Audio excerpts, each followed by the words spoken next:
நடிகர் சங்கத்தின் பிரச்சனைகளை சட்ட ரீதியாக சந்திப்பேன் என்று நடிகர் சங்கத்தின் முன்னாள் தலைவரும் சமத்துவ மக்கள் கட்சி தலைவருமான சரத்குமார் தெரிவித்துள்ளார். சேலம் மேற்கு மாவட்ட சமத்துவ மக்கள் கட்சியின் செயல் வீரர்கள் ஆலோசனை கூட்டம் எடப்பாடியில் நடைபெற்றது. கட்சியின் தலைவர் சரத்குமார் இதில் கலந்து கொண்டு பேசினார். முல்லை பெரியாறு அணை விவகாரம், மேகதாதுவில் கர்நாடக அரசின் அணை கட்டும் முடிவிற்கு எதிர்ப்பு உள்பட பல்வேறு தீர்மானங்கள் நிறைவேற்றப்பட்டன. பின்னர் அங்கு செய்தியாளர்களை சந்தித்த அவர், நடிகர் சங்கத்தில் தாம் எந்த தவறும் செய்யவில்லை என்றார். இந்த பிரச்சனையை சட்ட ரீதியாக சந்திக்கப் போவதாகவும் அவர் கூறினார். ஏடிசிக்கு அவசியம் தேவைப்படாத காரணம் யார்ட்டையும் டொனேஷன் வாங்கி நடத்தல. டொனேஷன் வாங்கும் போது ஏடிசி இருக்கா, எக்ஸம்ஷன் இருக்கான்னு கேட்பாங்க. அது தேவைப்பட்டால் வாங்கிக் கொள்ளலாம்.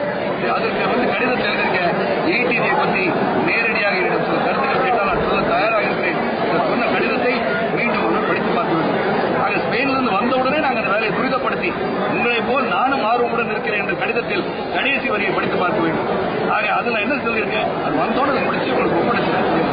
ஆக எந்த தவறும் செய்யாத போது சட்டப்படி நடவடிக்கை எடுப்பது உங்களுக்கு உரிமை இருக்கிறது. அது தவறு இருந்தால் சட்டப்படி நடவடிக்கை எடுக்கிற நடவடிக்கை நான் சந்திக்க தயாராக